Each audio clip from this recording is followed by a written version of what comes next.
Nous avons le plaisir, dans ce grand amphithéâtre que je vois déjà très rempli, eh bien, de venir vous parler du marché de la fibre et des entreprises. Alors le vecteur finalement de cette première table ronde de l'après-midi, c'est le baromètre de la fibre en entreprise qui est réalisé par Covage et Infranum et réalisé par l'IFOP depuis 2019 désormais, donc on en est à la 6e édition, ce qui est finalement extrêmement intéressant puisque ça nous permet d'avoir un suivi dans les chiffres qui vous sont présentés, de voir la progression finalement de ces chiffres au fur et à mesure des années et le discours des différents acteurs qui changent en fonction justement des attentes des entreprises. Alors ce sondage qui nous sert de support finalement pour cette table ronde, il est réalisé auprès de 800 entreprises françaises, représentatives en termes de taille et de distribution géographique des entreprises françaises de 0 à 250 salariés. Et donc il est extrêmement intéressant, et d'ailleurs l'IFOP nous le confirme tous les ans, il est très représentatif au niveau statistique du coup de ce que l'on peut constater dans la population des entreprises françaises. Alors je vais être aujourd'hui accompagné d'interlocuteurs que je vais vous présenter tout de suite. On va avoir deux parties dans cet échange et dans cet après-midi. Une première partie qui va être très liée à l'historique de notre baromètre qui concerne l'adoption de la fibre par les entreprises françaises. Et puis une deuxième partie dans un deuxième temps donc, que l'on a travaillé plus spécifiquement cette année en enrichissant du coup notre sondage pour parler plus des usages. On aura l'occasion d'y revenir dans la présentation. Le sujet des usages est probablement celui qui finalement est le plus de créateur de valeur pour les entreprises françaises et c'est pour ça que nous pourrons y revenir dans cette deuxième partie. Alors je serai accompagné au niveau de la table ronde, si ça veut bien passer, c'est moi, donc par 6 intervenants de qualité que je remercie énormément d'être là aujourd'hui. Donc nous avons notamment Damien Michalet, sénateur de l'Isère et président de la CSNP. Nous avons Marlène Ledieu-Deville, qui est vice-présidente d'Intercommunalité de France en charge des sujets numériques et vice-présidente de la communauté de communes de Lac-Orthez. Nous avons Maxence Desmerlet, du MEDEF, directrice du numérique, et également, je crois, nouvelle membre du CSNP. Nous sommes également accompagnés de Soline Olzanski de Yellow, directrice commerciale et marketing, de Stéphane Delamotte du groupe Inherent pour Adista et également de Joël Mécantar, du coup, qui est adjoint à la mairie de Dijon et donc du coup qui nous fait le plaisir d'être là aujourd'hui et de nous accueillir dans cette belle ville de Dijon et qui est en charge plus particulièrement des sujets numériques pour la ville de Dijon. Alors passons tout de suite dans le vif du sujet. Nous allons du coup commencer cette présentation, comme je vous disais, par la suite de ce baromètre que nous réalisons pour la 6e fois sur l'adoption de la fibre par les entreprises françaises. Qu'est-ce que veulent nous dire en 2025 les entreprises sur le sujet de la fibre? Alors le premier chiffre, c'est notre indicateur classique, celui que nous présentons désormais pour la 6e fois, et il est extrêmement intéressant. On obtient cette année 83% des entreprises qui se disent être fibrées. Donc fibré, c'est au sens large. Cette question concerne tous les types de fibres existants, que ce soit du FTTH, du FTTO, du FTTE. Nous ne rentrons pas à ce stade dans la distinction, nous pourrons en reparler plus tard dans la présentation. Ce 83%, il est intéressant à double titre. D'une part, puisque désormais, nous avons un taux d'entreprises fibrées qui est supérieur à celle du grand public. Je crois que les derniers chiffres de l'ARCEP indiquaient un taux de couverture du grand public de 79%.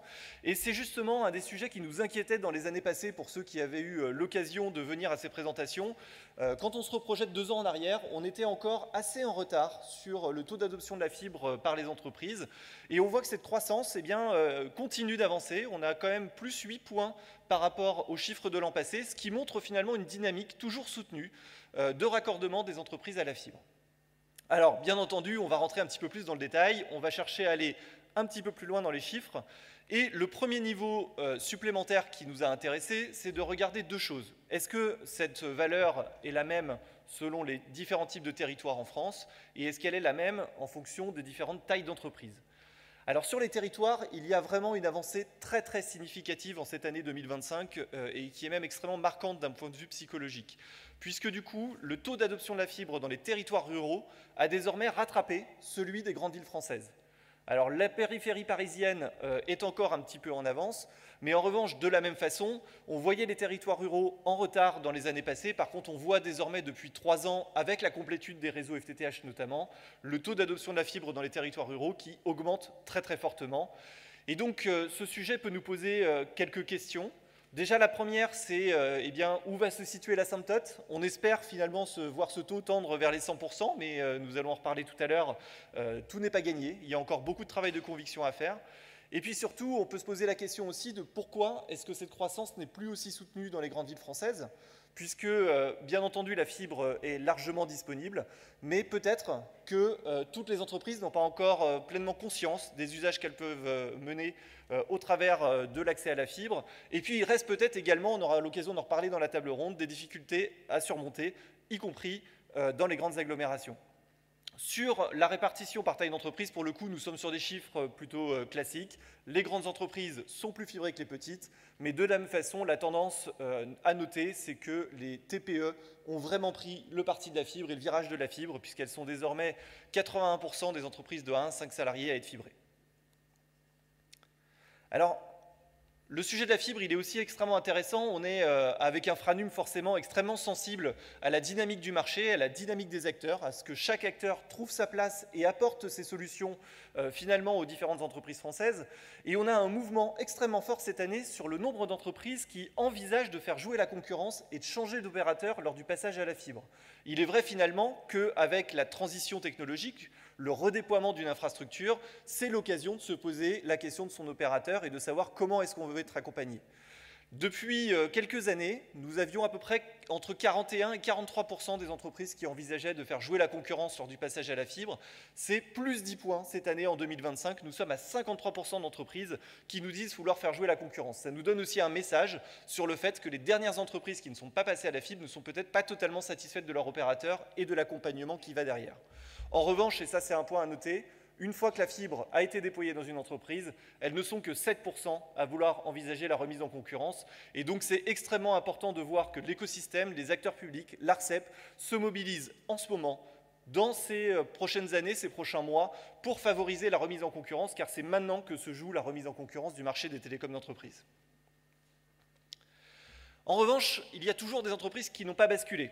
Alors elles sont de moins en moins nombreuses, mais pour 30% d'entre elles, elles nous disent de ne pas vouloir basculer volontairement à la fibre. Et ce chiffre, il est quand même assez étonnant. Je ne sais pas s'il vous interpelle, mais moi, il m'interpelle tous les ans. C'est un chiffre qui montre finalement que tout le monde n'a pas encore compris ce que l'on pouvait faire avec la fibre. Il est vrai qu'on a beaucoup, et je m'inclus dedans en tant qu'opérateur télécom, vendu la fibre comme étant la panacée.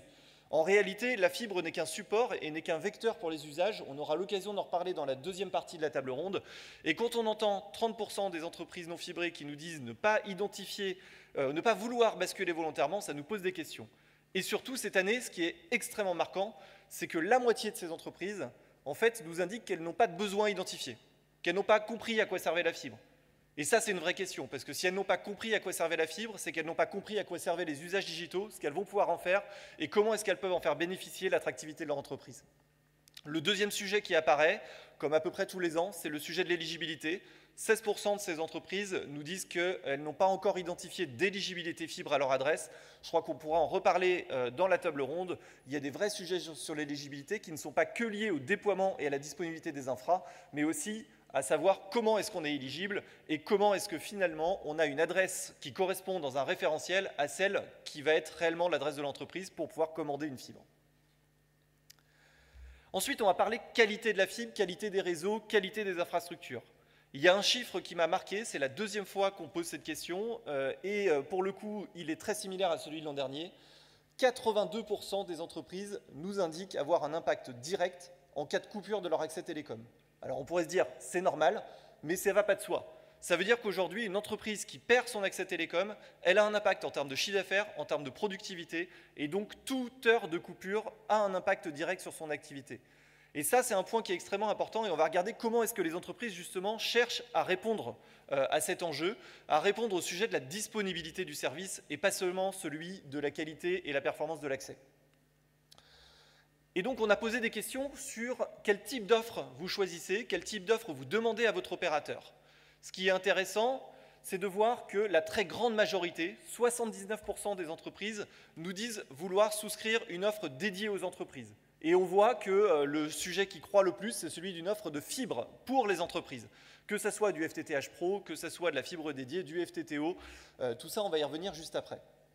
Le deuxième point, et peut-être pour casser un mythe que j'entends très régulièrement dans les discussions que nous pouvons avoir entre nous ou dans des tables rondes, dans d'autres événements, j'entends beaucoup dire que l'avenir de la fibre passe majoritairement par le FTTH et que finalement le FTTO va disparaître puisque toutes les entreprises vont chercher d'abord et avant tout à avoir une solution économique et qui est vraie, relativement performante en termes de débit, qui est le FTTH. Ce n'est pas ce que nous disent les entreprises que l'on sonde, puisque du coup, dans les entreprises qui ont recours à une solution de fibre, elles sont quand même 34% d'entre elles à nous indiquer vouloir une offre avec une garantie de temps de rétablissement en moins de 4 heures et un débit garanti, ce qui correspond à des solutions de type FTTO et FTTE. C'est important de le noter, je pense qu'on aura l'occasion d'en reparler avec vous. Tous les besoins doivent être couverts par différentes technologies et il y a besoin pour les entreprises d'avoir des accès qui fonctionnent, de qualité, et le FTTO, au contraire, permet de répondre à ces enjeux.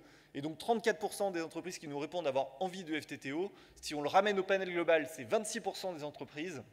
Ça n'est pas négligeable et on le constate tous les jours, nous en tant qu'opérateurs, nous avons une demande d'accès de qualité qui est extrêmement forte.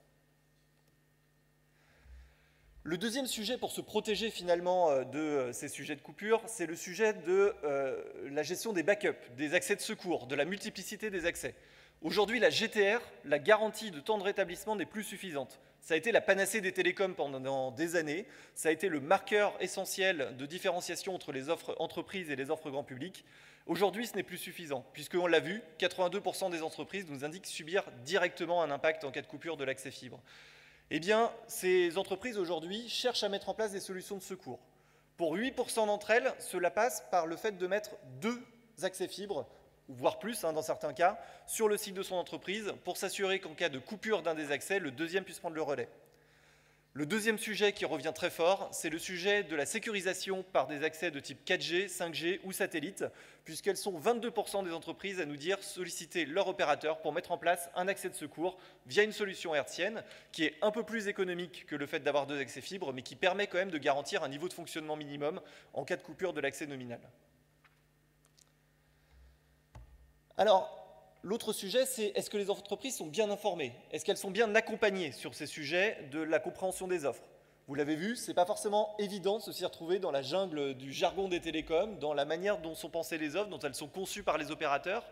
Alors globalement, on le voit, les entreprises sont plutôt bien informées, en tout cas c'est ce qu'elles nous indiquent. 82% d'entre elles nous disent qu'elles sont aujourd'hui au courant des offres qui sont adaptées pour leur entreprise. Toutefois, elles sont quand même 18%, et 18% ce n'est pas négligeable. Et quand on le regarde sur les entreprises de plus petite taille, on obtient des taux sur les TPE qui est plutôt autour des 35%, d'entreprises qui nous disent ne pas être correctement informées. Alors pourquoi? Parce que souvent, le prescripteur dans l'entreprise, c'est le dirigeant, que le numérique, le télécom n'est pas forcément son domaine de prédilection, et qu'il est vrai quand, en tant qu'opérateur, on vient jargonner pour parler vulgairement finalement, et qu'on ne lui explique pas exactement ce qu'il achète, eh bien ça peut poser des questions. On aura l'occasion d'en reparler tout à l'heure, mais c'est un vrai sujet. La compréhension de ce que l'on achète, la simplicité des messages et la simplicité de la compréhension des architectures télécom est un des enjeux pour être bien accompagné et favoriser le développement des usages. D'ailleurs, on le voit, tous les ans c'est la même chose. Quand on interroge les entreprises sur qu'est-ce qui fait le choix de leur opérateur télécom, qu'est-ce qui va les importer dans la solution, eh bien le sujet de la qualité de l'accès télécom est le sujet qui revient très nettement en tête. Les 4 premiers sujets, la fiabilité du service, la rapidité de réparation, la qualité du service client et le débit sont des sujets attraits à la qualité. Le sujet du tarif intervient beaucoup plus tard dans leurs préoccupations. Alors peut-être aussi parce qu'en faisant jouer la concurrence, on obtient désormais des tarifs qui sont très avantageux, mais il est vrai que le sujet, finalement, c'est un peu comme les assurances, les télécoms. Quand on a un accès qui fonctionne, eh bien on crée de la valeur. Et ça, c'est un sujet qui est important et qui est bien perçu aujourd'hui par les entreprises. Enfin, la dernière question de cette première partie, c'est sur le sujet de la fin du cuivre. On n'en a encore pas beaucoup parlé, j'imagine, aujourd'hui, mais en tout cas, c'est un sujet d'actualité, c'est un sujet dans lequel on est confronté. On a les premiers lots de fermeture du cuivre qui ont eu lieu, le sujet va s'accélérer. Et là, pour le coup, quand on interroge les entreprises pour savoir si elles sont bien informées sur le plan de fermeture du cuivre, elles sont tout de même 41% à nous dire que pour l'instant, elles n'ont pas d'informations suffisantes sur ce sujet. Et ça, c'est un sujet qui est important, puisqu'une entreprise, c'est plus difficile que pour un particulier de changer d'opérateur, de changer d'offre fibre. Il faut s'y préparer, il faut le budgéter, il faut mettre en place du coup tout un plan de transition. Et donc, c'est notre enjeu à tous aussi de savoir communiquer sur ces enjeux qui arrivent, qui sont concrets, pour éviter que des entreprises se retrouvent finalement coincées dans cette migration et n'aient pas pu anticiper les différents sujets. Alors, je vais passer désormais avec les participants de la table ronde pour leur poser quelques questions sur les sujets qu'on vient aborder dans cette première partie, et nous aurons l'occasion de parler des usages dans un deuxième temps.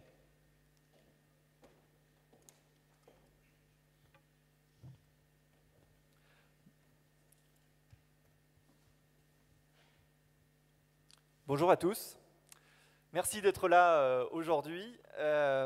Peut-être pour commencer, je vais faire donc honneur à Monsieur Michelet, du coup en vous posant peut-être une question extrêmement importante. Quelle place occupent aujourd'hui les usages numériques dans les travaux de la CSNP? Alors d'abord, bonjour à toutes et à tous. Merci pour cette invitation à participer à cette table ronde. C'est vrai que dans la séquence, j'ai un peu plus de temps qu'il y a 15 jours. Mais je suis impatient de retrouver un agenda encore plus chargé. Alors d'abord, vous dire que le numérique au Parlement est porté par plusieurs commissions, que ce soit au travers de l'entité Assemblée nationale ou celle du Sénat. Et puis il y a cette commission supérieure, un peu particulière, Commission supérieure du numérique et des postes, la CSNP, qui est composée de sénateurs et de députés, ainsi que de 3 personnes qualifiés, extérieurs au monde politique. Et cette commission travaille donc sur les sujets postaux, mais ce n'est pas ce qui nous intéresse, et sur les sujets numériques. Et le job de cette commission, en fait, c'est de préparer le Parlement ou de sensibiliser le Parlement sur des sujets qui peuvent être traduits en éléments législatifs. Alors sur le numérique, on a une approche très consensuelle. Alors la CSNP est représentée par tous les courants de l'Assemblée nationale, tous les courants du Sénat, et ça se passe très bien. Parfait. Attends, juste sur l'approche de la CSNP, en fait, sur les sujets du numérique, on aborde les sujets sans sans un concept particulier, sur 3 sujets. D'abord infra, ensuite la filière de production, IA, software, etc. Et puis les usages, que ce soit les usages professionnels ou les usages particuliers, avec un pilier en fait qui guide notre réflexion, qui est la souveraineté dans nos infras, dans nos usages, mais aussi dans notre production numérique. Très bien, merci beaucoup. Et en effet, je pense que c'est important d'avoir au niveau des pouvoirs publics, au niveau de l'État, des personnes qui réfléchissent et qui portent conseil justement sur ces sujets du numérique qui sont extrêmement importants pour le développement. On est confronté tous les jours en tant qu'acteur de cette filière et c'est vrai que parfois, trouver les bons interlocuteurs qui sont capables de porter les bons messages auprès de nos représentants publics, c'est des sujets qui sont très importants pour nous. Madame Le Dieudeville, peut-être j'ai quelques questions également. Alors vous êtes la représentante des intercommunalités de France aujourd'hui avec nous et du coup ces intercommunalités ont un rôle d'aménagement du territoire et le numérique y joue une place extrêmement importante. Comment est-ce que vous percevez aujourd'hui le succès et puis également faire un petit bilan justement de l'état actuel des réseaux fibres? On arrive finalement à une avancée très forte des déploiements des réseaux FTTH. On a des réseaux FTTO qui sont existants sur une bonne partie du territoire. Quelle est votre vision finalement d'acteurs publics sur le sujet? Alors, je vais intervenir sur 2 niveaux. Les intercos en général ont aussi une grosse compétence développement économique, donc pour nous c'est un vrai sujet, hein, les infrastructures. Développement économique, c'est tout ce qui est l'immobilier d'entreprise, mais surtout nous travaillons sur le ménagement des zones d'activité. C'est un peu une grosse activité, donc au niveau des intercommunalités de France et des intercos, le sujet des infras nous intéresse bien sûr pour les particuliers avec le FTTH. On fait partie de la commission nationale du réseau fixe et du réseau mobile. Mais ça nous intéresse aussi pour les entreprises. Donc, effectivement, c'est bien parti. En tout cas, le déploiement, mais nous, élus, et moi, surtout élus de terrain, on a affaire au sujet qui ne marche pas. Enfin, vous voyez ce que je veux dire? Et ça, c'est le plus important. Ne serait-ce qu'en termes de déploiement, on a des grandes métropoles où le déploiement est plus ou moins à l'arrêt ou très ralenti, où même mes collègues élus ne savent pas, mes collègues d'Interco de métropole, que la fermeture commerciale du cuivre, normalement, doit intervenir l'année prochaine. Ils ne le savent pas, j'en ai parlé des... Non, c'est pas vrai, parce que eux, de toute façon, ils ne sont pas terminés, donc ils font partie des exceptions, mais des problèmes, c'est quand même la méconnaissance globale. On l'a vu, en effet, dans les questions et dans les réponses qu'on vient de présenter. Voilà, et après, c'est les derniers mètres, on va dire, qui sont les plus difficiles à mettre en place. On doit beaucoup se battre à tous les niveaux pour faire admettre que on ne peut pas, nous on est là pour que tout le monde puisse avoir la fibre, disons, assurer l'intégrité, l'équité territoriale, que ce soit le particulier ou l'entreprise, tout le monde doit être mis sur le même pied, et on a des difficultés pour arriver au bout, et on a des difficultés aussi pour tout ce qui va être maintenant les derniers raccordements, et nous on exige de la fiabilité. C'est une question d'attractivité. Une interco ou une commune, là je parle pour l'ensemble, qui n'a pas un réseau complet et de qualité, et c'est des entreprises qui ne viennent pas ou qui partent. Et c'est aussi des télétravailleurs, parce qu'il ne faut pas l'oublier pour nous. On a beaucoup partout, dans nos villages, justement, ce qui a permis le déploiement de la fibre et tout ce développement des usages, ce qui a permis d'avoir quand même, de pouvoir dématérialiser totalement même la présence d'un certain nombre de personnes, pouvoir faire des réunions en ligne, pouvoir télétravailler tout simplement. Et donc c'est très important pour nous. Et nous avons, nous, parfois de vraies difficultés, une entreprise comme un particulier qui vient nous voir en disant, ou bien, maintenant on n'en est plus tellement à quand est-ce que ça arrive, mais mon opérateur me dit, et que ce soit une entreprise, là j'ai actuellement ça, je veux souscrire à la fibre, mon opérateur me dit, non, il y a un problème, il y a un couac, c'est sur votre domaine privé, vous devez payer, l'entreprise paye. Ah non, finalement, c'est pas le bon endroit, c'est sur la chambre qui est sur le parking de l'entreprise voisine que ça va mal. Donc, ils vont demander des autorisations à l'entreprise, il se passe des semaines, ils font des travaux, ça ne va pas non plus. Là, on lui dit, il y a des problèmes de génie civil, donc c'est l'opérateur d'infrastructure qui doit intervenir. Ça fait un an. Et ils viennent nous voir, ils ne savent plus. Pour finir, la prise est gelée, et l'opérateur qui explique à l'entreprise, écoutez, la prise est gelée, notre offre est caduque. Quand vous aurez réglé votre problème, vous reviendrez vers nous. Et en attendant, allez voir votre maire, le maire. Ce maire, bien sûr, comme tout le temps, il se retrouve un petit peu comme un idiot. Fait appel à l'Interco. Au niveau de l'Interco, on a parfois plus de répondants. Et c'est là où aussi on joue un rôle important. Là, nous avons fait appel à notre SMO qui est en charge du déploiement et qui est encore en train de mener l'enquête. Mais enfin, il y a quand même quelque chose qui ne va pas. Il n'y a pas de process existant, et c'est nous ce que nous demandons. Un vrai process, que ce soit pour le déploiement, mais surtout quoi répondre. Si on veut, nous, inciter les particuliers comme les entreprises à passer à la fibre, il faut qu'on puisse garantir que tout va bien se passer, et que si ça se passe mal, savoir à qui s'adresser et comment se le faire, et surtout quel délai. Voilà, c'est le plus important. Tout à fait. Merci beaucoup pour ce témoignage extrêmement enrichissant qui, je pense, reflète bien ce qui se passe dans les territoires. Alors peut-être, Madame Ozanski, pour répondre à ça, alors vous êtes, vous, chez Yellow, opérateur plutôt FTTO. C'est vrai que les problématiques du FTTH, vous les rencontrez un petit peu moins, mais finalement, ces sujets d'infra, ces sujets de déploiement de la fibre, d'accès aux infrastructures, vous les rencontrez, j'imagine, tous les jours. Quels sont pour vous les freins à la migration qui existent encore? Comment est-ce que vous essayez de les contourner du coup en tant qu'opérateur d'infrastructure? Alors, bonjour à tous. Merci de nous recevoir. Donc, Yellow est un opérateur national d'infrastructures télécom au service d'opérateurs commerciaux qui eux-mêmes servent les entreprises. Donc, on est vraiment sur le marché entreprise, mais également les data centers et les collectivités. Nous, on est un petit peu surpris, comme vous, par les résultats de l'étude. Les freins à l'éligibilité, on en connaissait 3 historiquement. Le premier, c'était l'éligibilité. Là-dessus, on a tous beaucoup progressé, et il y a eu aujourd'hui un grand nombre d'acteurs sont éligibles en FTTO en particulier sur 80% des territoires, en tout cas c'est notre cas, et on s'est déployé, on s'engage à déployer sous 4 semaines, donc on a résolu une très grande partie, sauf quelques zones un peu particulières, mais nous n'avons pas non plus de mission de puissance publique, alors voilà, il faudra qu'on discute à la fin. Mais sur la partie éligibilité, on a réussi à peu près à cerner le sujet. Sur la partie tarifaire aussi, puisque jusqu'à il y a très peu de temps, finalement, le prix était un sujet et les offres FTTO, comme on l'évoquait tout à l'heure, étaient quasiment intouchables pour la plupart des acteurs. Aujourd'hui, l'arrivée de pas mal d'acteurs et également le déploiement des réseaux fait que finalement, le FTTO, on en parlera sans doute plus tard, est devenu vraiment à la portée de chacun et de tous.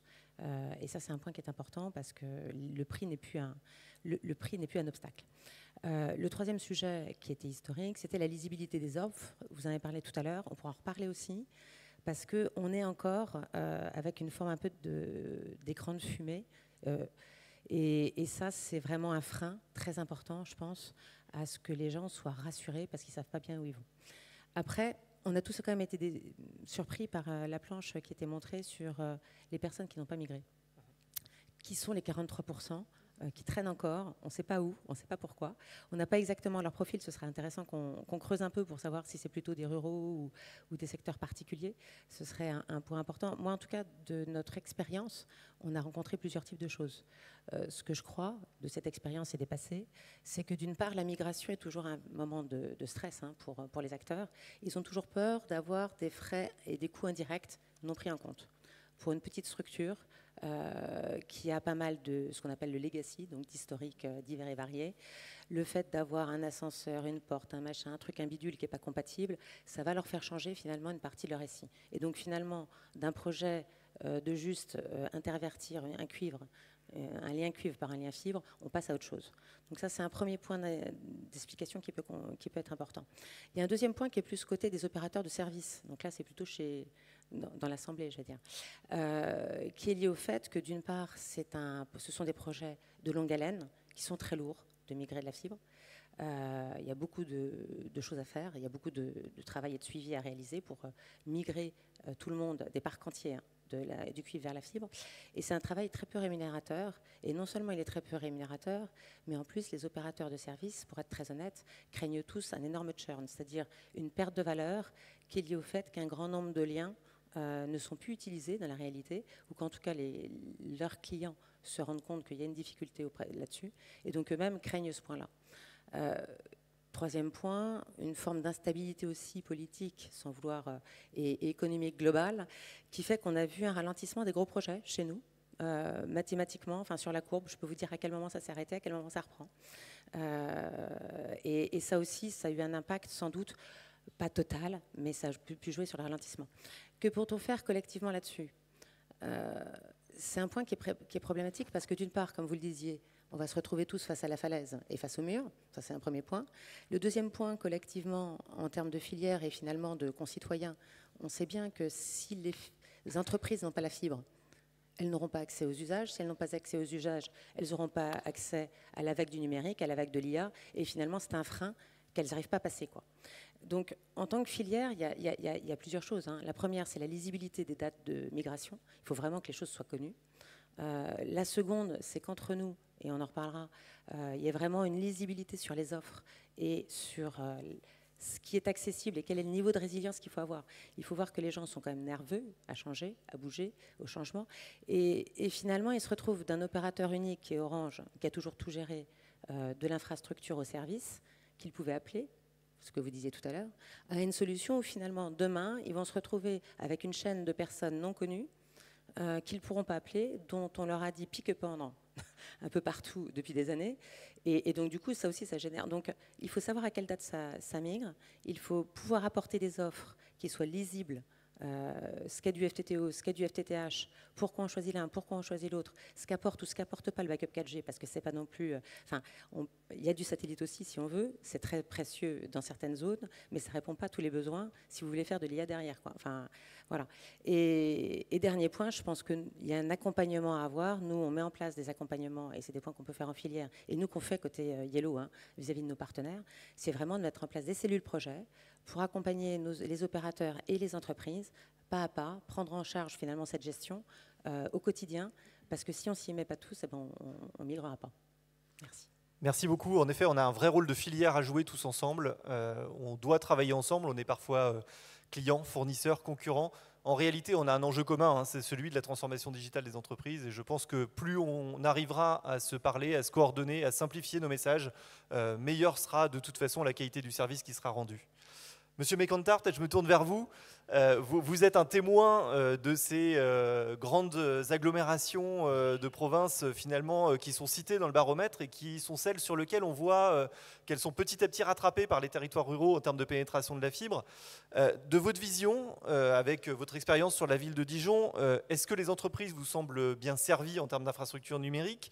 Est-ce que vous mettez en place des politiques publiques aussi pour les accompagner, les aider, trouver des solutions? Et peut-être, je crois que c'est un de vos sujets de prédilection, est-ce qu'on peut aussi parler de fracture numérique au niveau des entreprises, comme on peut parfois en parler au niveau des particuliers? Merci tout d'abord de votre invitation sur cette table ronde. Sur la fracture numérique, effectivement, c'est un sujet qui me tient à cœur, mais ce sujet, il existe un petit peu partout. Vous avez parlé de la fracture entre les territoires, entre ceux qui étaient jadis les territoires ruraux et qui, dans votre baromètre, ont rattrapé les grandes agglomérations. Bon, nous, notre vision, c'est de rendre la fibre accessible à tous, et au-delà, j'allais dire, de la métropole, hein, puisque, alors, sur le déploiement, on a commencé il y a longtemps, il y a une dizaine d'années, enfin plus que ça, oui, par un appel à manifestation d'intention d'investissement, une amie, alors avec l'opérateur historique, mais l'opérateur historique travaillant avec l'ensemble des opérateurs, si bien qu'il n'y a pas un seul opérateur, il y a un réseau fibré qui a été établi pour l'ensemble de la métropole, à l'époque agglomération, puis communauté urbaine et aujourd'hui métropole. On a subi toutes ces évolutions-là, ce qui fait que, eh bien, de plus en plus de citoyens, le FTTH vous parliez, ou d'entreprises ont accès facilement à la fibre avec des réseaux. J'avais lu des statistiques d'organismes spécialisés sur la qualité du débit qui sont assez impressionnants. J'ai fait aussi des statistiques personnelles avec mes enfants quand elles se promenaient un petit peu dans des grandes villes comme New York, par exemple, sur l'accès Internet, au téléphone, etc., en disant « oh là là, ça rame un peu dans certaines grandes villes dont on pourrait penser qu'elles sont super équipées ». Et à Dijon, on avait la chance d'avoir de très bons débits. Nous, l'intérêt du déploiement de la fibre, ça a été effectivement, bien sûr, de pouvoir le déployer pour les entreprises. Toutes nos zones industrielles sont équipées. La fibre entre bâtiments, la fibre aussi, on n'en parle pas beaucoup, on est plutôt entreprise là, mais il y a tout l'aspect service. Et moi, dans le service, je mets aussi, par exemple, les hôpitaux. Hein, quand on développe la télémédecine, c'est hyper important qu'on soit sur un site où on puisse opérer à distance. Je connaissais des gens qui ont opéré, par exemple, depuis Dijon, des personnes qui se trouvaient dans d'autres pays et vice-versa. Avec la robotique, avec tout ce qui se passe maintenant, l'évolution, ça va encore se développer. Bon, vous m'avez dit donc infrastructure, enfin égalité territoriale, lutte contre la fracture numérique. Bon, et il y a aussi un point moi qui m'a interpellé dans ce que vous avez présenté, c'est comment se fait-il qu'il y a encore un pourcentage élevé de gens qui sont rétifs à la fibre dans les entreprises ou ailleurs? Alors, il y a peut-être les gens qui ont peut-être une barrière, j'allais dire culturelle, ça peut exister, mais il doit aussi y avoir des gens qui disent « moi, je ne veux pas y aller » pour des raisons liées à la sécurité des données, la sécurité informatique. Et je pense que quand on est dans un business, son fichier client, par exemple, c'est quand même la clé du métier, quel qu'il soit. Et donc, il y a beaucoup de gens qui sont encore, craintifs par rapport à la solution. Est-ce qu'on ne va pas me pirater mes données? Etc. Et quand on voit, alors il y a eu des choses qui ont été prises au niveau européen, Nice 1, avec toute la déclinaison des... je suis professeur de droit public, hein, c'est pour ça que c'est des choses qui m'intéressent. Nice 2, qui est en panne de transposition, pas au Sénat, puisque c'est adopté en mars 2025, et pour l'instant, ça pédale un peu, j'allais dire, du côté de l'Assemblée, c'est pas encore à l'ordre du jour. Et ça, c'est hyper important, parce que je pense qu'à partir du moment où on aura assuré la sécurité informatique, on va avoir une partie de ce pourcentage que vous avez cité qui va fondre petit à petit. Et puis, bien sûr, l'idée de maîtriser nos données chez nous, j'allais dire, dans nos clouds nationaux, dans nos systèmes de data centers locaux, pour pas que ça se balade. Le cloud, ça n'existe pas, hein, il n'y a pas de nuage, il y a une réalité dans un endroit donné, et qu'on ne se fasse pas aspirer ces données par l'extérieur. Voilà quelques éléments que je voulais mettre en partage. Merci beaucoup. Et alors pour le coup, c'est une très bonne transition vers la deuxième partie. On verra tout à l'heure sur ces sujets. Peut-être avant, Madame Desmerlet, du coup, vous êtes la représentante du MEDEF et donc vous êtes finalement au contact des entreprises sur notamment ces sujets numériques. Alors on le sait, l'accès à la fibre est indispensable pour le développement des usages, mais le vrai sujet fondamental, c'est le développement des usages. Est-ce qu'aujourd'hui, les entreprises vous semblent bien conseillées de manière générale sur les sujets numériques ? Alors j'espère que nous, le MEDEF, on les conseille bien, mais bon, on ne dépasse pas notre limite, c'est-à-dire qu'on ne fait pas le travail que l'assistance doit faire vis-à-vis des entreprises, bien entendu. On essaye d'éveiller leur attention sur les grandes échéances et les grandes transformations technologiques, c'est vraiment notre objectif. On est une petite équipe au MEDEF national, mais on est relayé partout en France par les MEDEF territoriaux et aussi bien sûr par les fédérations. Donc ce qu'on constate, nous, le même étonnement, on ne comprend pas très bien pourquoi il reste quasiment un tiers des entreprises qui ne souhaitent pas basculer. On a pris en main l'information justement sur la fin du cuivre dès l'année dernière avec un webinaire qui est diffusé, qui est en replay aussi sur notre plateforme pour nos adhérents. On en refait un, enfin on participe à un prochain webinaire que France Num organise. On est en partenariat avec les services de l'État sur ce sujet. Nous, on souhaite effectivement que les entreprises au plus près du territoire puissent être prévenues, parce que je suis un peu comme Madame Le Dudeville, hein, je suis à portée de baffe, hein, c'est-à-dire qu'effectivement, la question c'est qu'on se retourne vers nous localement pour nous dire mais que faites-vous, pourquoi vous ne nous avez pas prévenus. Alors nous, on a créé une carte interactive.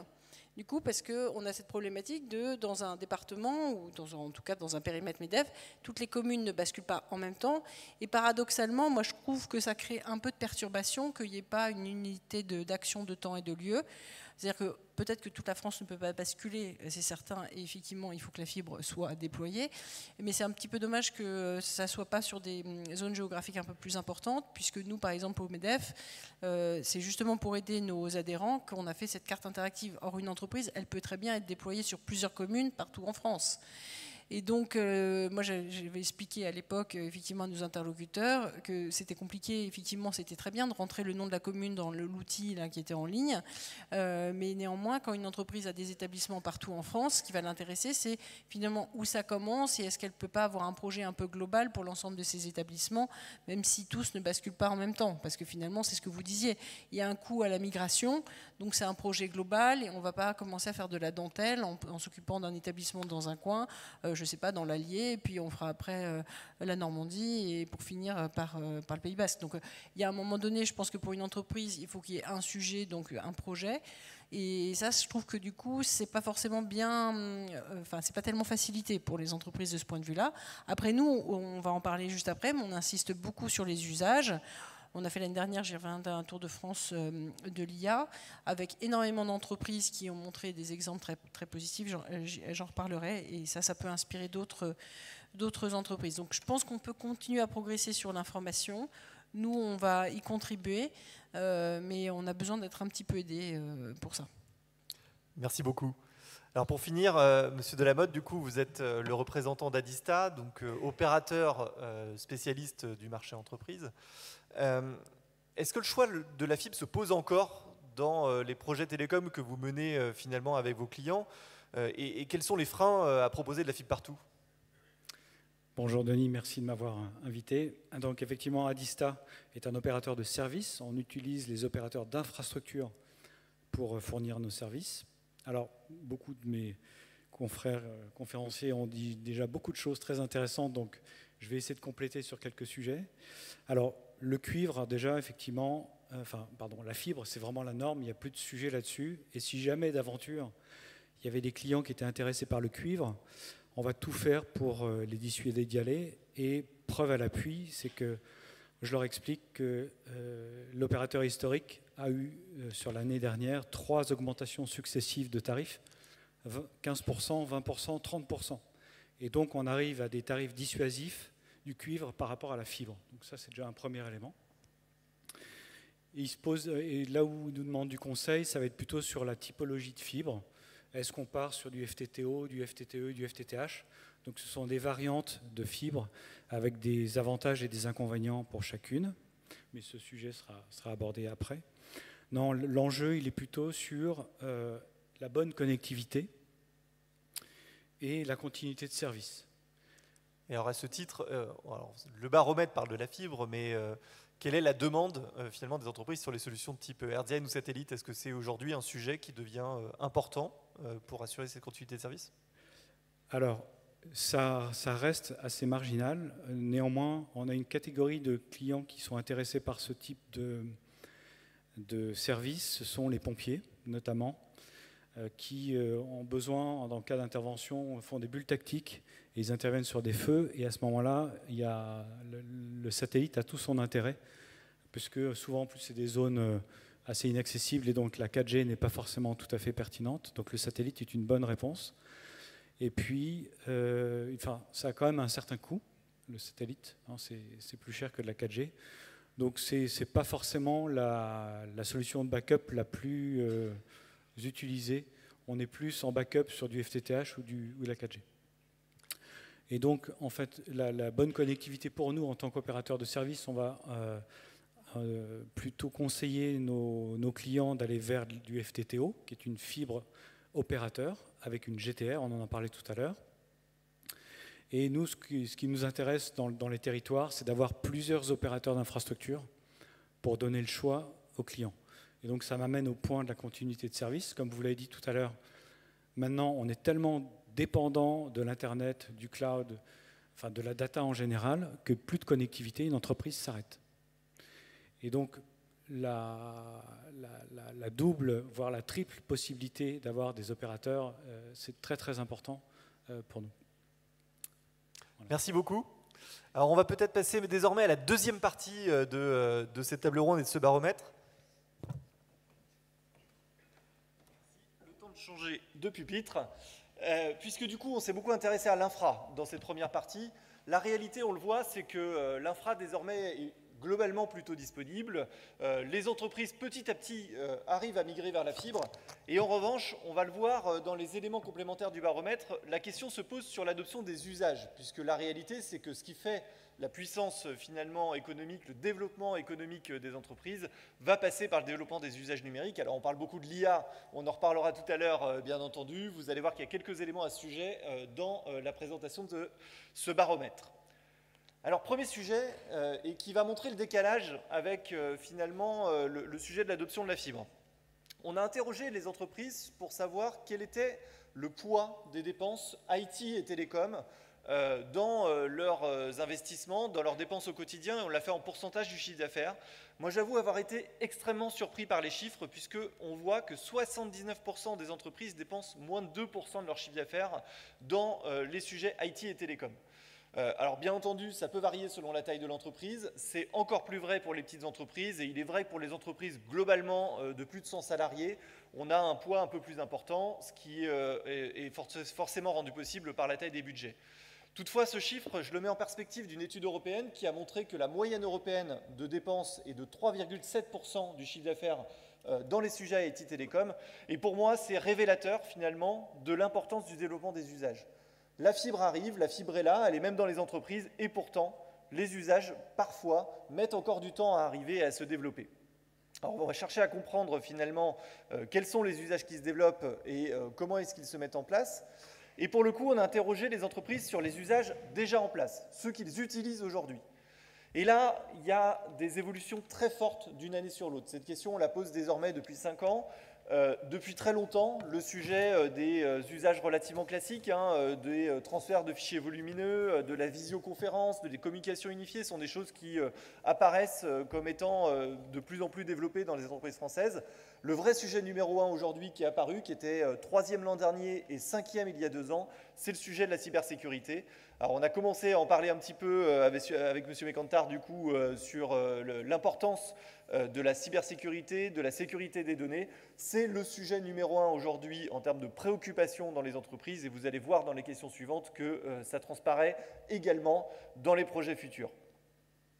En revanche, l'intelligence artificielle, peut-être pour noter, puisque c'est vrai que c'est la thématique de ces UTNT cette année, eh bien, il n'y a que 14% des entreprises qui nous disent avoir mis en œuvre des projets liés à l'intelligence artificielle. Alors, c'est d'ailleurs même un tout petit peu moins que ce qu'on avait pu mesurer l'an dernier. Alors, il ne faut pas forcément tenir compte de cette petite variation.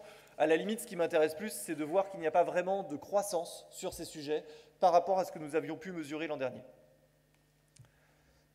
Si on reprend un tout petit peu de hauteur en regardant les grands postes de dépenses, comment les entreprises dépensent leur budget IT Télécom? De manière finalement assez naturelle, le premier poste de dépense, ce sont les logiciels métiers. C'est normal, c'est le sujet qui est important, c'est ce qui va permettre à l'entreprise de fonctionner. Le deuxième sujet, c'est celui de la téléphonie fixe, des communications unifiées, qui permet justement de communiquer en interne et avec ses clients. Et le troisième sujet, c'est celui de la connectivité télécom, c'est-à-dire vraiment l'accès télécom qui va être commandé à un opérateur. Et en revanche, c'est après que peuvent se poser quelques questions. On voit la cybersécurité encore une nouvelle fois apparaître en 4e poste de dépense devant les sujets d'hébergement et de cloud qui, pour le coup, semblent peut-être un petit peu faibles par rapport à ce que l'on aurait pu s'attendre de manière générale sur le marché. Alors, on va y revenir tout après sur un certain nombre de questions. On a également posé la question donc, à ce panel d'entreprises, quels étaient leurs projets, non seulement ce qu'ils utilisaient aujourd'hui, mais quels étaient leurs projets pour les 3 années à venir. Et ça, on voit des tendances se dessiner qui sont un petit peu différentes. Alors toujours, la cybersécurité, très nettement devant. 33% des entreprises sondées nous disent qu'elles ont l'intention de développer des projets liés à la cybersécurité. Alors NIS 2 n'est peut-être pas encore totalement en place dans les entreprises. En revanche, on le sent bien, la cyber, c'est un sujet qui est extrêmement important. Et d'ailleurs, on le voit d'autant plus que la question telle qu'elle était formulée était les usages qui sont créateurs de valeur. Et quand on voit la cybersécurité apparaître très nettement en première intention, on se rend compte que ce n'est probablement pas un usage créateur de valeur, c'est un usage protecteur qui est absolument nécessaire pour ensuite permettre le développement d'usages beaucoup plus créateurs de valeur. Le deuxième sujet, c'est le développement de la présence en ligne au travers d'un site web marchand. Forcément, c'est des sujets aujourd'hui incontournables pour une entreprise. Une entreprise qui n'est pas visible sur le web, forcément, ne va pas avoir le même développement. Et le troisième point, cette fois-ci, qui est intéressant, on aura l'occasion d'y revenir dans la table ronde, c'est quand même le sujet de l'intelligence artificielle qui pointe en 3e position au travers de 2 critères, l'amélioration des processus métiers et le développement de solutions d'IA génératives qui vont aider l'entreprise à se développer. Ces 2 sujets portant ensemble près de 25% des entreprises, en tout cas qui souhaitent développer des projets liés à l'intelligence artificielle. Donc on sent une volonté, on sent une appétence, peut-être pas encore dans des projets concrets, mais en tout cas dans des perspectives qui se dessinent. Et je pense que c'est aussi justement un des sujets majeurs de savoir comment les accompagner. Alors on a parlé des différents usages, mais la réalité c'est que la plupart de ces usages s'appuient sur des données.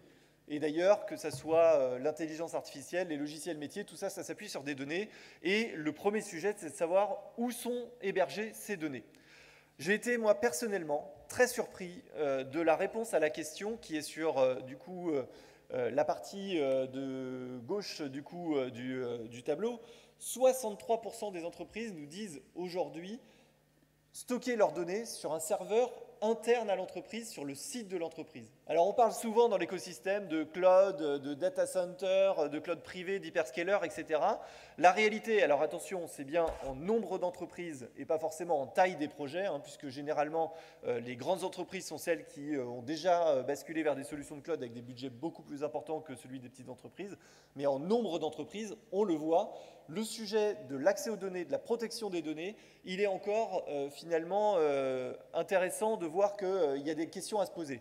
D'ailleurs, la question question moi, qui me vient et qu'on ne s'est pas posée dans ce baromètre, mais qui fera probablement l'objet de celui de l'année prochaine, c'est celui de la sécurité, du PRA, du PCA, de où sont sécurisées ces données, parce que la réalité, c'est que ça soit en termes de cybermalveillance, mais aussi en termes de protection physique, héberger un serveur dans le sous-sol de son entreprise, c'est extrêmement risqué. Les risques d'intrusion, les risques d'incendie, d'inondation, etc. peuvent mettre à mal l'accès aux données, et on le sait, sans les données, l'entreprise aujourd'hui, eh bien, finalement, il y a un énorme risque sur sa pérennité. Le deuxième sujet sur lequel on s'est intéressé, c'est les projets qui ont trait à l'hébergement. Et alors là, il y a une tendance qui se dessine qui est majeure. Et je pense que pour nous, acteurs du numérique, pour nous, acteurs du développement économique des territoires, c'est un sujet qui forcément doit nous intéresser. Pour les entreprises qui ont un projet d'évolution de leur solution d'hébergement dans les prochains mois, pour 50% d'entre elles, elles souhaitent migrer leurs données vers un data center de proximité. Et pour 25% d'entre elles, dans un cloud souverain. On sent la prédominance du sujet de la proximité des données, de la protection, de la maîtrise dans un environnement sécurisé pour savoir où sont les données. Alors, ce n'est pas totalement surprenant quand on fait le parallèle entre les deux questions, entre où sont hébergées les données aujourd'hui, où vous projetez de les mettre demain. Les entreprises, probablement, qui hébergent les données dans le sous-sol de leur entreprise, dans un serveur directement sur le site de leur entreprise, ce qu'elles cherchent finalement, c'est à pouvoir maîtriser où sont stockées leurs données, où sont les serveurs, pouvoir y accéder. Alors la réalité, c'est qu'on n'a pas besoin d'y aller tous les jours, mais il est vrai que ça rassure probablement de savoir où sont hébergées les données. Et pour le coup, le sujet du data center local est un sujet qui répond à cette problématique, parce que ça permet d'avoir un meilleur niveau de sécurisation, mais ça permet quand même d'avoir accès à ces serveurs de manière simple, à proximité de chez soi, dès qu'on a besoin d'y aller.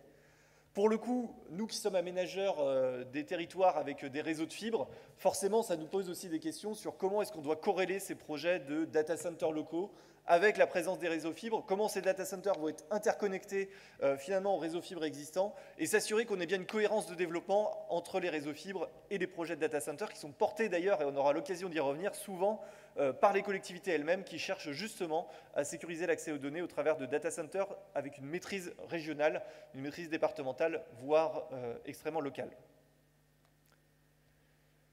Alors pour finir cette présentation, eh bien, je m'attarde sur un sujet qui me tient particulièrement à cœur, qui est celui de la RSE et de la problématique environnementale dans le numérique. Et alors on a été plutôt positif finalement dans ce baromètre sur le développement de la fibre. On a vu que les usages, il y avait des frémissements en tout cas dans les projets, même s'ils n'étaient pas totalement adoptés.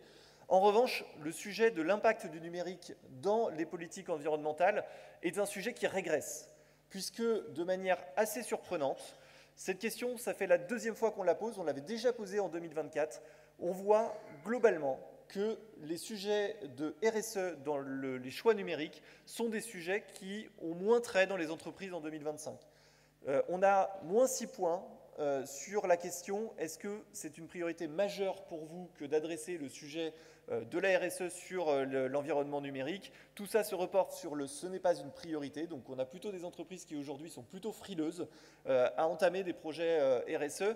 Et on le voit d'ailleurs dans la deuxième question que l'on a posée, c'est comment est-ce que vous traitez ces enjeux numériques, ces enjeux environnementaux dans vos choix numériques. Alors même si on voit des problématiques relativement intéressantes, hein, le recyclage du matériel, le sujet de la consommation énergétique des équipements informatiques, la réalité c'est que le chiffre qui marque, c'est celui qu'on vous a mis en gros, 35% des entreprises nous disent qu'elles n'ont aucun projet lié à l'enjeu environnemental dans leur choix numérique. Et ça, c'est quelque chose, quand on voit les ambitions qu'affiche la France de manière générale en termes de réduction de ses gaz à effet de serre, en termes de réduction de son impact sur le climat, eh bien on voit qu'aujourd'hui, ces sujets RSE sont peut-être une valeur d'ajustement dans un environnement politique qui est un peu incertain, un peu flou, dans un environnement budgétaire, économique pour les entreprises qui est un peu flou. Probablement que la variable d'ajustement se fait sur ces enjeux RSE, et c'est forcément aussi une question qui doit se poser pour nous, c'est comment est-ce qu'on accompagne au travers de politiques publiques, finalement, la capacité pour les entreprises d'adresser réellement ces enjeux environnementaux dans leurs problématiques numériques. Alors je me retourne une nouvelle fois vers la table ronde, puisqu'on a plein de sujets à échanger ensemble.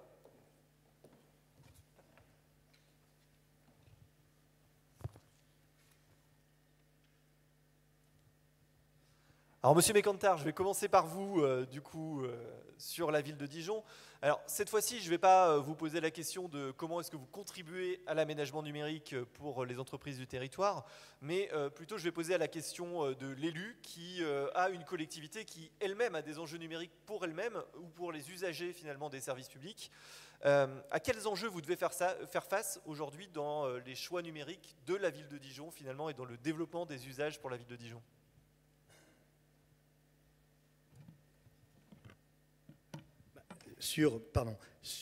Merci pour votre question. Sur les usages, j'allais dire que nous, on n'est pas,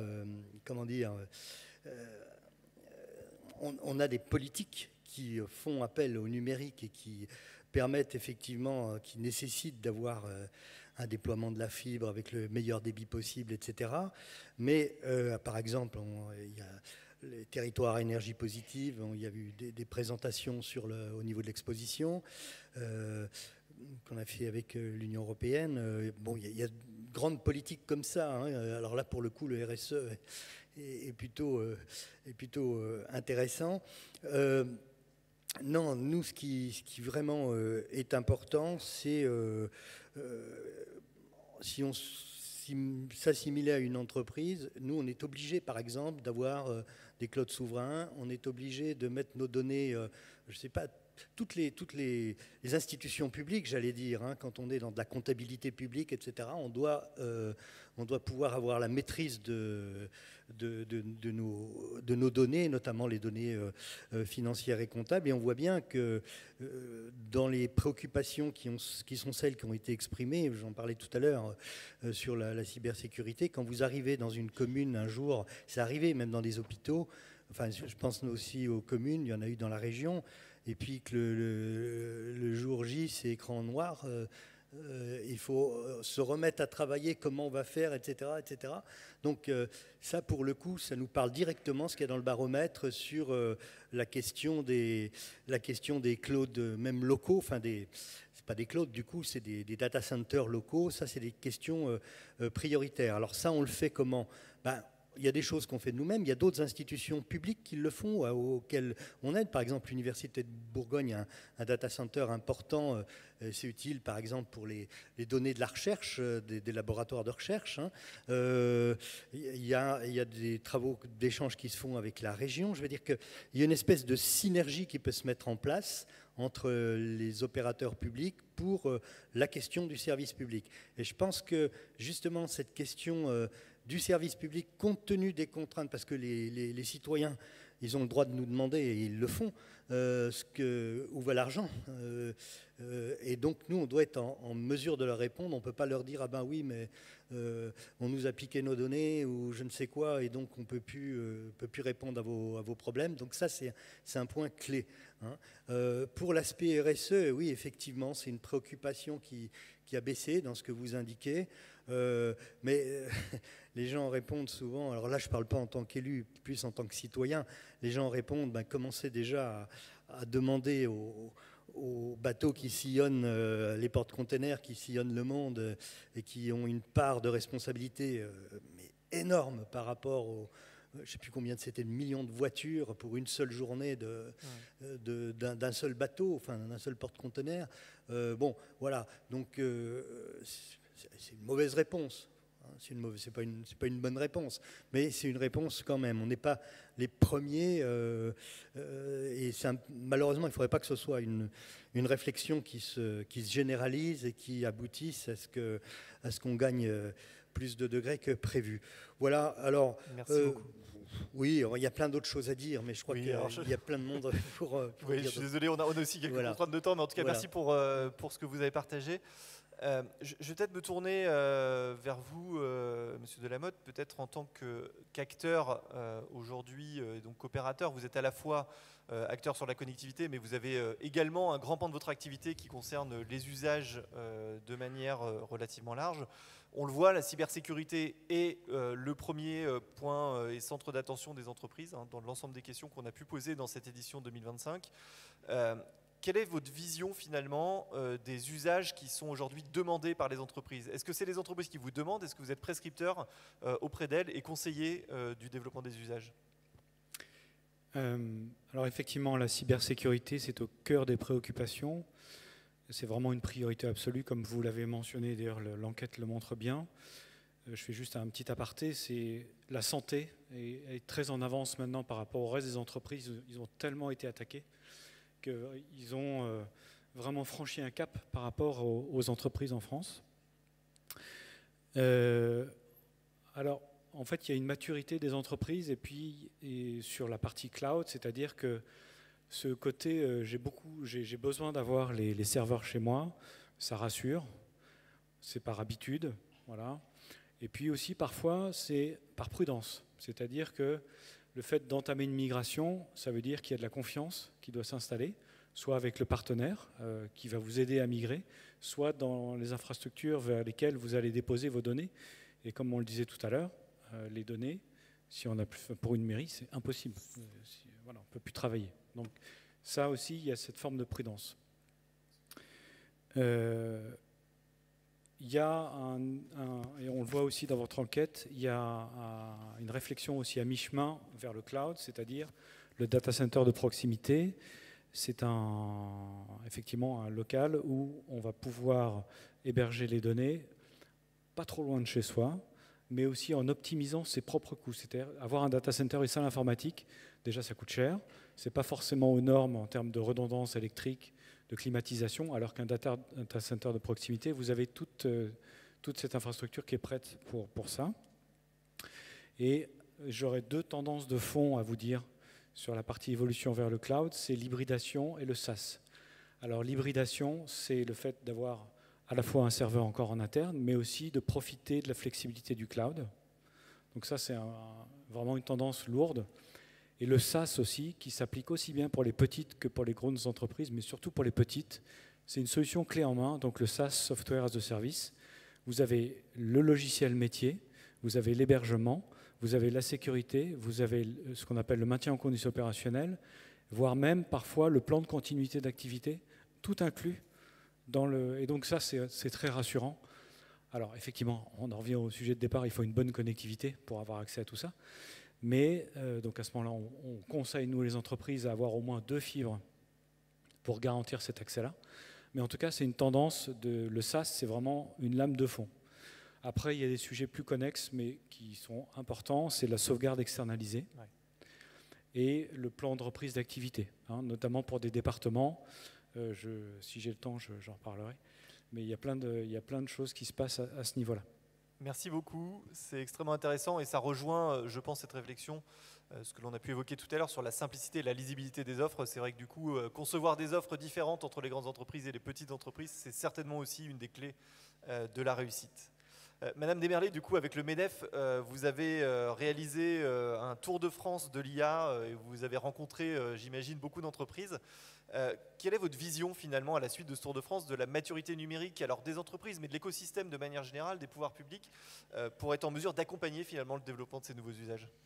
Alors, je ne peux pas faire une analyse de tout l'écosystème, ça serait un petit peu long, mais effectivement, nous, ce qu'on a constaté, c'est qu'entre octobre 2024 et février 2025, on a fait un Tour de France, 20 villes, 20 événements, une centaine d'entreprises qui ont témoigné d'expériences de mise en œuvre d'outils d'IA, mais dans des domaines très variés. Ce qui est très intéressant, c'est que moi j'ai senti, je pense que nous avons senti au MEDEF une réelle émulation, c'est-à-dire que ces usages qu'on ne voit pas arriver là dans la liste, il y a la cybersécurité un peu obligée parce qu'avec NIS 2, de toute façon il faudra tous s'y mettre, et puis le nombre d'attaques dans le secteur public mais dans le secteur privé aussi font qu'il n'y a plus du tout de choix. Mais sur l'IA, ce qui est très intéressant, c'est qu'il y a une émulation au sens où beaucoup de chefs d'entreprise nous ont dit, de toute façon, si on ne s'y met pas, c'est les salariés qui viennent eux-mêmes avec leurs outils d'IA. On va se retrouver avec du shadow IA, ça ne va pas du tout. Et donc, dans des domaines aussi variés que la communication, que les processus industriels ou que la performance énergétique, on a eu des cas, donc je cite en vrac et sans discrimination de personne, la famille Rivoire à Toulon qui nous fait une assistante virtuelle sur les réseaux sociaux pour vendre son vin partout dans le monde, alors que c'est une petite production. On a Corsica Linea qui économise 4% de son carburant annuel grâce à l'IA, c'est quand même 10 000 tonnes de CO2 qu'on s'est épargné. Voilà, ça peut servir aussi à ça. C'est une petite entreprise qui suit les sponsors des clubs amateurs qui s'appelle All Sponsored à Vierzon, qui fait de l'analyse d'images avec son IA et qui permet aux sponsors de clubs amateurs de montrer qu'ils ont été visibles sur les réseaux sociaux, et plein de choses comme ça. Et donc tout ça c'est très innovant, et donc oui, ça va donner, je pense, envie et besoin de connectivité. Et en plus, et ça je trouve ça très intéressant dans votre étude, ça ne m'a pas tellement étonné, même si le chiffre est choquant, quand vous dites qu'une grande partie donc, de vos entreprises qui ont été interrogées sont à leur grande majorité encore sur des infrastructures internes.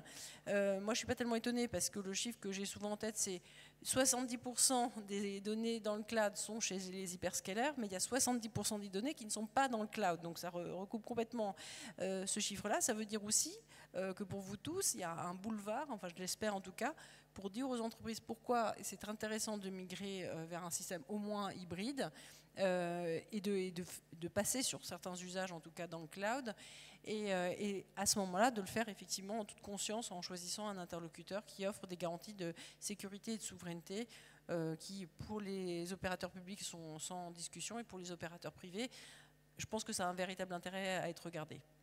Merci beaucoup, c'est extrêmement intéressant, et bien entendu, je vais que vous êtes disponible pour échanger sur tout ça. Si vous voulez le résumé de notre Tour de France, il est disponible sur perspective.ia, c'est le site du MEDEF sur l'IA. Voilà. C'est passionnant. Alors, je vais peut-être justement interroger Madame Olszański. Vous qui êtes opérateur d'infra, alors on l'a vu, hein, le sujet de la criticité de l'accès pour accéder aux données, c'est un sujet extrêmement intéressant. Est-ce que vous pensez aujourd'hui que les entreprises sont réellement à même de faire les bons choix et qu'elles ont une bonne lisibilité des offres qui leur permettent justement le développement des usages numériques ? Alors, c'est une bonne question. Le premier point qu'on a évoqué tout à l'heure et qu'on s'est souvent dit, c'est qu'effectivement, il y avait une forme d'opacité sur la différence entre l'écart qu'il y a factuellement entre les différentes offres, sur le plan technique, sur le plan de l'accompagnement et du support, et ce qui permet derrière de garantir ou pas une continuité de service, et également se prémunir contre un certain nombre d'attaques également qui peuvent parvenir. On sait quand même tous que la cybersécurité, un des piliers, c'est quand même l'intégrité physique, pour commencer. Ce qui est important, je pense, pour leur apporter cette grille il faut leur donner une grille de lecture en face. On ne peut pas non plus complètement dire à chaque fois c'est de la faute des opérateurs. Il faut qu'on se donne une grille collective. C'est-à-dire que vous avez d'une part des OIV qui vont avoir un certain nombre de besoins qui sont bien définis et qui sont traités. De l'autre côté, vous avez le grand public qui a un certain nombre de besoins qui sont bien traités. On a un ventre mou entre les deux, avec des entreprises un peu de tout type, qui pour certaines sont plus attaquées que d'autres. On a parlé tout à l'heure du secteur financier, hospitalier, et santé et financier, c'est les deux secteurs, avec le public aussi qui sont très attaqués, ces trois secteurs-là.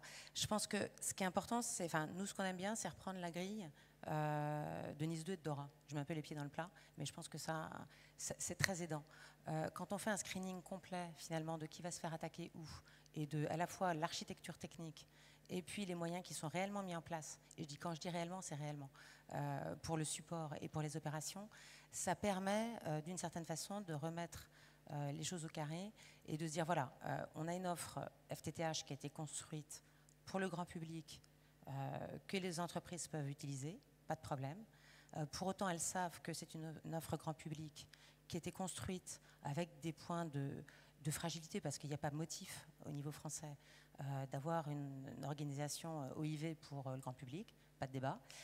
Pour autant, vous savez que si vous mettez vos données et si vous avez votre activité qui est liée à ce réseau-là, ce ne sera pas du 7.7.24. C'est pas le cas. Et à nous aussi de faire le travail pour ne pas afficher des choses qui derrière vont amener une forme, même pas d'ambiguïté, mais même de malentendu. Quand vous prenez du FTTH, vous n'avez pas de garantie. C'est comme ça. Si vous avez une garantie, dans le meilleur des cas, vous aurez une garantie achetée à l'opérateur de 24 heures et qui ne l'est pas toujours achetée, il faut le savoir. Voilà. Donc ça, c'est le premier point. Après, vous avez le FTTO qui, lui, est un réseau qui est dédié. Nous en faisons, Covage en fait, Bouygues en fait, tous les grands opérateurs d'infra, Orange en fait, tous les grands opérateurs d'infra ont également des réseaux FTTO qui ont été conçus pour les entreprises, qui sont des réseaux dédiés, qui ne passent jamais normalement par une armoire de rue, qui ne passent que par les propres câbles de l'opérateur, par ses propres boîtes, qui ont normalement derrière des équipes qui sont là pour les maintenir, les soutenir et venir en fonction des garanties en 4 heures ou 7/7, 24/24. Donc voilà, il faut vraiment appeler un chat un chat.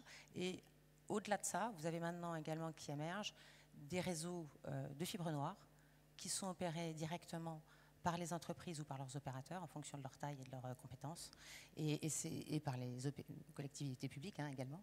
Et ces réseaux-là sont également, ces réseaux donc, de fibres noires et de Wave également, et de LAN to LAN, enfin voilà, de tout ça, sont également là pour compléter. Donc je pense que le point, c'est pour qui, pourquoi, selon quelle modalité, et puis donnons une grille un peu lisible pour chacun. Merci beaucoup, c'est très clair. Et en effet, je pense qu'il faut garder la cohérence de bout en bout pour s'assurer finalement du développement des usages. Madame Le Dieudeville, alors cette fois-ci avec la casquette d'Intercommunalité de France qui regroupe les différentes intercommunalités. Alors je ne vais pas vous poser la question de l'aménagement du territoire, on l'a parlé tout à l'heure, mais peut-être plutôt en tant que client ou développeur vous-même de stratégies numériques pour les différentes collectivités que vous représentez. Quels sont parmi les adhérents d'Intercommunalité de France les grands enjeux numériques identifiés aujourd'hui? Alors là, je vais faire comme vous, je vais vous parler un peu baromètre. Je vais peut-être être beaucoup plus bref parce que nous sortons tous les 2 ans Intercommunalité de France et France Urbaine. Donc on regroupe l'ensemble des intercos allant de la petite communauté de communes de 3 à 5 000 habitants à la grande métropole de plus d'1 million d'habitants et les grandes villes. Un baromètre de maturité. Là, je vais plutôt vous parler de maturité numérique. Il va sortir dans 2 jours officiellement, mais je voulais juste, je vais prendre 3 grands thèmes. Vraiment nos priorités, on partage la plus grande, c'est la cybersécurité. C'est un enjeu énorme, c'est un enjeu déjà depuis plusieurs années, on s'y intéresse énormément. Mais on voit qu'en fonction des territoires, cette maturité, elle est plus ou moins grande. C'est peut-être un peu comme pour les entreprises, plus on est petit, mais on se sent concerné, ou bien tout simplement on ne sait pas par où commencer, parce que c'est parfois le problème. Mais on se rend compte quand même que tout ce qui est dans la phase amont de la cybersécurité, tout ce qui va être la sensibilisation, l'anticipation, on commence à se débrouiller, on va dire, mais dans tout ce qui est la phase aval et tout ce qui va être la résilience, alors chez nous, les résiliences des territoires, c'est quand même quelque chose d'extrêmement important. Donc ça va être les plans de sauvegarde, ça va être toutes les reprises d'activité. Là, on est tous dans les choux, on va dire, et les grands territoires s'en sortent vaguement mieux que nous. Un autre aspect qui, chez nous, c'est exactement l'inverse, par contre, de votre baromètre, c'est le numérique responsable, qui est parti d'il y a 2 ans, enfin 2 ans et demi, de bon dernier, parmi notre maturité, à premier de la liste. Et je pense qu'il y a plusieurs choses qui viennent en faveur de ça. D'abord, on a beaucoup travaillé, nous, Intercommunalité de France, au travers des interconnectés d'une association qui travaille beaucoup sur la maturité numérique, sur l'acculturation numérique des élus, mais aussi des agents, avec sur plusieurs aspects. Et la loi Rennes aussi, qui nous a bien incité à nous intéresser à la question, réduire l'impact environnemental, l'empreinte environnementale du numérique. Et on a vraiment travaillé sur les étapes, mais on est et je dirais presque tous, tous à partir de 50 000 habitants, il y a quelques plus petites collectivités qui s'y intéressent aussi, mais globalement, on est surtout sur le Green IT, c'est-à-dire, comme vous d'ailleurs, ça va être le recyclage, la gestion des déchets numériques, ça va être l'achat de matériel reconditionné, ça va être des tas de comportements. Et il y a un autre aspect, et là je vais arriver sur le dernier aspect, nous, c'est tout ce qui pourrait servir nos politiques publiques, et notamment beaucoup de territoires sont sur la transition écologique. C'est pour ça que l'aspect numérique responsable prend sa part, mais ça peut être toutes nos politiques, transition énergétique, transition écologique, on est en pleine transition, globalement. Mais il y a un aspect qui est toujours de notre maturité, où c'est un thème qui est toujours bon dernier, c'est la data et l'IA. Alors, on est ajouté l'IA, il y a 2 ans, il n'y avait pas l'IA, mais il y a un manque de maturité, de compréhension, et je pense que c'est l'enjeu est le même pour tout le monde, c'est un problème de culture numérique. Nous avons un vrai, tous, problème de culture numérique. On ne sait pas ce que c'est que la donnée, on ne la maîtrise pas, on ne sait même pas qu'on produit de la donnée, ne serait-ce que dans une collectivité.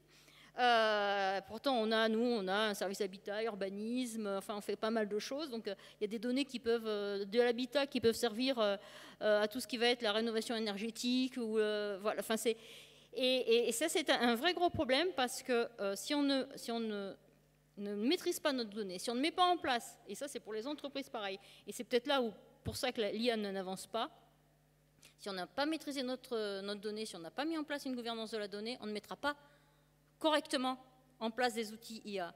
Donc on est, comme les entreprises aussi, je suppose, submergées d'offres.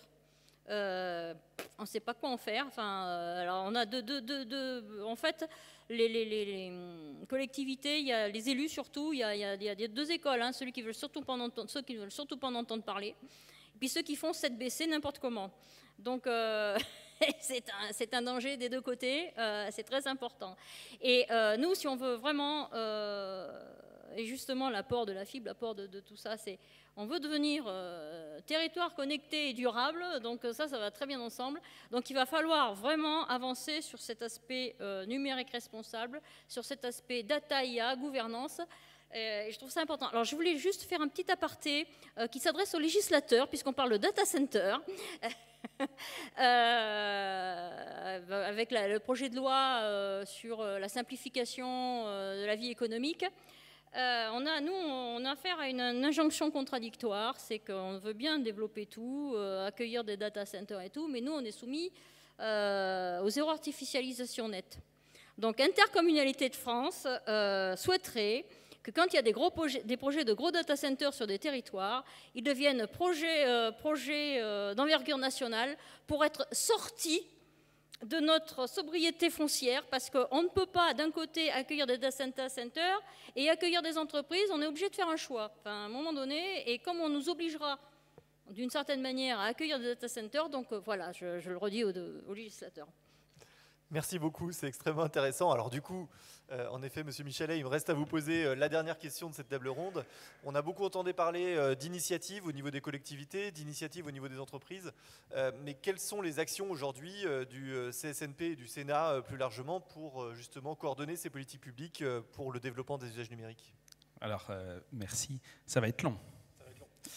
D'abord, je vais rebondir sur le sujet des data centers et leur intégration dans notre patrimoine économique, mais aussi sur l'impact direct de notre capital à bâtir pour chacune des collectivités. Alors, il y a eu une excellente loi, non pas parce qu'elle soit du Sénat, qui permettait d'amender justement la loi ZAN, ça s'appelle la loi Trace, pour laquelle j'ai fait 13 amendements. J'en avais fait plus, mais ils n'ont pas tous passé. Et notamment sur ces sujets-là, il y a dans la loi Simplif aussi l'intégration, une petite intégration quant au data center. Et là où je vous rejoins complètement, en fait, on a la réponse législative, si tant est que la loi Trace soit un jour débattue à l'Assemblée nationale. Le précédent Premier ministre nous l'avait promis. Bon, il n'a pas eu le temps de tenir sa promesse. Le prochain nous le promettra peut-être.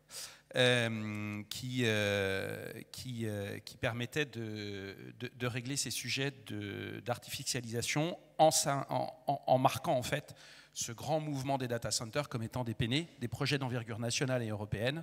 Et du coup, si on flèche les data centers comme étant un PNE, avec l'amendement que j'ai fait, il sortirait du capital local. Ça, c'est la première réponse. Donc le législateur a pour moitié fait son travail et puis reste à ce que cette loi soit débattue à l'Assemblée nationale. Plus précisément sur le développement des usages numériques, entreprises et publics, puisque le sujet est quand même un peu lié. D'abord, on a deux grands mouvements qui arrivent, qui nécessairement vont modifier dans 2 ans, 2 ans et demi, l'image de votre étude. C'est d'abord la dématérialisation des factures. Donc les entreprises, forcément, quelle que soit leur taille, elles ont un comportement différent quant à la numérisation, quant au sujet numérique au sens large. Donc là, il y a un grand mouvement qui s'installe. Le deuxième auquel je pense, c'est évidemment NIS 2, puisque, vous le disiez tout à l'heure, le Sénat, on a travaillé sur NIS 2. La CSNP, on a fait un très gros rapport autour de NIS 2, parce qu'en fait, il y avait quand même des amendements à faire dans cette transposition. On a tout fait pour que ce ne soit pas une surtransposition, d'ailleurs. C'est-à-dire qu'on reste, ce qui est assez dur chez nous, C'est quand même un exercice, ça. Donc on a essayé et on y est à peu près arrivé. Au regard de ce qu'on sait faire d'habitude, on y est plutôt arrivé. C'est-à-dire qu'on colle assez bien à la directive européenne. On a amendé un peu parce qu'on a des particularités, notamment au niveau des collectivités locales. Certaines étaient impactées par Nice 2, mais n'avaient pas la taille critique pour s'en sortir. Donc je pense que ces deux grands mouvements vont vraiment démocratiser, j'y crois sincèrement, les usages. Et au niveau du Sénat, j'ai interpellé à plusieurs reprises tous les ministres qui se sont occupés du numérique ces 2 dernières années, en leur disant quand même quelque chose de fondamental. On a, quoi qu'on dise, on peut créer toutes les solutions. D'ailleurs, vous le disiez très bien, madame, on a plein de solutions, on croule sous les solutions. On a un sujet essentiel, c'est la compétence. C'est-à-dire que, quoi qu'il en soit, c'est encore plus criant dans le monde public, mais c'est également vrai dans le monde privé, on a un sujet de compétence. Alors on peut bien faire tous les outils qu'on veut. Moi je rencontre énormément d'acteurs dans l'IA, dans les softs, etc. et qui disent j'ai fait des salons mais on ne sait pas de quoi je parle. On a un sujet de compétence et j'ai demandé à maintes reprises aux différents ministres de remettre des mathématiques à l'école, parce que c'est quand même une réalité, et de féminiser à fond le monde du numérique, parce que là aussi c'est une réalité. Et je ne sais pas si c'est les seuls marqueurs, mais en tout cas, à mon niveau, je travaille énormément là-dessus et je proposerai à la CNCNP de monter un groupe de travail l'an prochain, justement sur les compétences disponibles qui pour moi sont un vrai sujet. J'ai rencontré notre grand faiseur d'IA dont on a entendu parler la semaine dernière, vous voyez de qui je parle, IA français. Vous l'avez ? Bien. Où en fait ils ont aspiré le monde des compétences de développement plutôt high level, ils sont 200. Et il n'y en a plus disponible sur le marché français. Donc la compétence pour moi est essentielle et il faut qu'on réintègre, et j'insiste, cette notion de maths et qu'on féminise le job. Ensuite, on a quand même un vrai sujet pour avoir rencontré, alors pas au niveau des organisations patronales, mais à mon niveau, on a quand même un sujet législatif aujourd'hui. Le monde numérique est mal accompagné d'un point de vue législatif et ce qui porte les échanges entre clients et fournisseurs, c'est le droit commercial. Et ça pose quand même des difficultés et beaucoup d'avocats que j'ai pu rencontrer spécialistes sur ces sujets-là nous disent que leurs clients ne veulent pas y aller parce que quand tu signes avec un Américain, pour parler des Américains, parce que les Français sont parfaits, bien en fait tu ne sais pas trop où tu vas. Dans la propriété intellectuelle, on te met tout et n'importe quoi, et à un moment, on ne sait pas où sont tes datas, et justement, la gouvernance de data, et c'était très juste ce que vous disiez tout à l'heure, est mal protégée quant à ces sujets de droits commerciaux. Alors, j'aurais vraiment encore beaucoup de choses à vous dire, mais vous dire spécifiquement à la CSNP, comment est-ce qu'on intègre justement les usages, et comment est-ce qu'on veut développer les usages du numérique aux entreprises. La première réponse, c'est que j'ai proposé au ministre de l'Industrie, Marc Ferracci, de nommer Maxence de Merlet, qui est à côté de moi, comme personne qualifiée à la CSNP, justement pour qu'on ait cette notion autour du numérique, l'entreprise / le public, comment est-ce qu'on utilise. Donc c'est la première réponse. Et puis on en a quelques autres autour des groupes de travaux qu'on fait. On lance un groupe de travail dès demain, puisque Maxence se rejoint à la CSNP demain, autour de l'usage de l'IA dans les entreprises. Donc la CNCP, je pense qu'on rendra le rapport fin d'année, tout début d'année. On sera tous les deux, Maxence et moi, investis sur ce groupe de travail, toujours avec cette idée de montrer un chemin législatif, tant pour le Sénat que pour l'Assemblée nationale, mais aussi sensibiliser l'écosystème sur la réalité. Et en parallèle de cela, le Sénat lance, et c'est moi qui le porte, mais c'est une coïncidence, lance autour de la délégation aux entreprises un gros rapport qui sera rendu fin mars, début avril, sur le numérique dans nos entreprises françaises, croissance, décroissance, sécurisation, souveraineté. Et donc on présentera ce rapport lors de la journée des entreprises au Sénat. Donc voilà, quelques illustrations, mais je reste persuadé que la formation est essentielle. Et tant qu'on n'y sera pas, on subira, et vous ne vendrez pas.